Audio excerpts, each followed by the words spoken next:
I realized really early in life that I was completely and utterly unemployable. So I went all in on entrepreneurship. I've had a pretty solid run now for the past 18 years.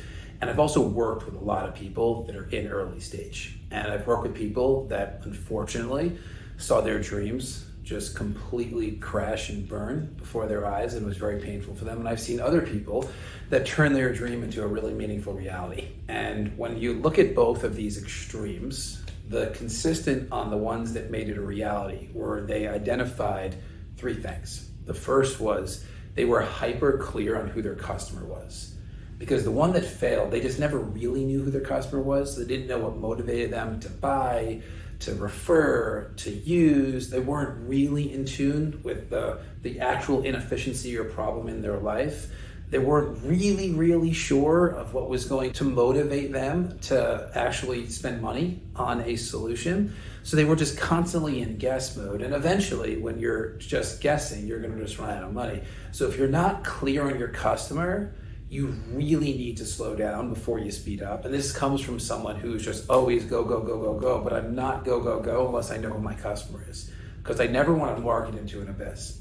The second thing that I've identified is that the people that made it, they were able to sell their vision to a point where the vision that they were selling started to feel like the reality to joint venture partners, team members, and then even the people that were going to pay for the solution.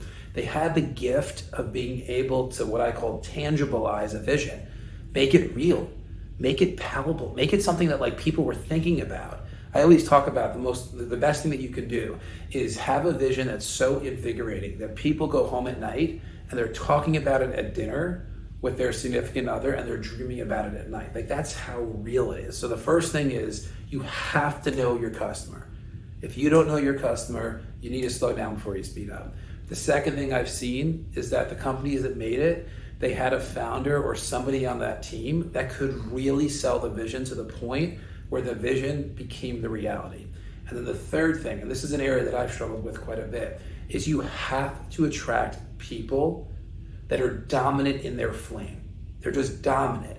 And when you attract people that can dominate within their flame and you're also in your flames create a bonfire.